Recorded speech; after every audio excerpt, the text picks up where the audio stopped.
नमस्कार शेतकरी बंधूंनो, आजचा व्हिडिओ हा विना मशागतीच्या शेतीविषयी आहे। औरंगाबाद जिल्ह्यातल्या बोदवडचे शेतकरी गणेश गव्हाणे हे विना मशागतीची शेती करत आहेत आणि यामधून चांगलं उत्पन्नही त्यांना मिळते। तर जाणून घेऊयात या विना मशागतीच्या शेतीविषयीची अधिक माहिती। या शेतीविषयी बोलताना गव्हाणे सांगतात की आपल्या जुन्या म्हणीप्रमाणे तण देई धन या पद्धतीने शेती करण्याचा संकल्प केला आहे। त्यामुळे सध्या पिकांची लागवड करताना ते कोणत्याही प्रकारची मशागत म्हणजेच नांगरणी, वखरणी, कोळपणी असं काहीही न करता त्यामध्ये कपाशी, मका, सोयाबीन अशा पिकांची लागवड करत आहेत।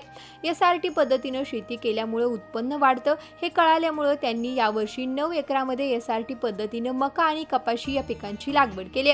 विना मशागतीची शेती करताना सुरुवातीला नांगर मारून बेड पाडले जातात आणि या पाडलेल्या बेडवरती पिकांची लागवड केली जाते।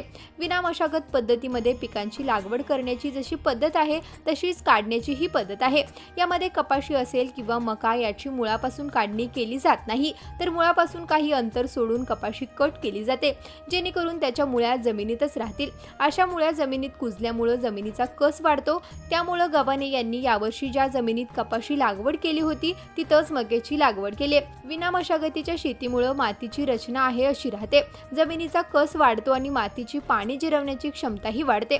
पाणी जमिनीत साठून राहिल्यामुळे पिकाच्या मुळ्याभोवतीचा ओलावा वाढतो आणि यामधूनच उत्पन्नाचं प्रमाणही वाढतं। विना मशागत शेतीमुळे जमिनीची धूप थांबायला मदत होत असल्यानं त्यामुळे या हवामान बदलाच्या काळामध्ये ही विना मशागतीची शेती नक्कीच उपयुक्त ठरेल असा विश्वास व्यक्त केला जातोय। तर शेतकरी बंधूंनो, ही विना मशागत शेती तुम्हाला कशी वाटली कमेंट करून नक्की सांगा आणि असेच नवनवीन व्हिडिओ पाहण्यासाठी आत्ताच कृषी मंत्राच्या यूट्यूब चॅनलला सबस्क्राईब करा। त्याचबरोबर आमच्या फेसबुक आणि इंस्टाग्राम पेजलाही फॉलो करा।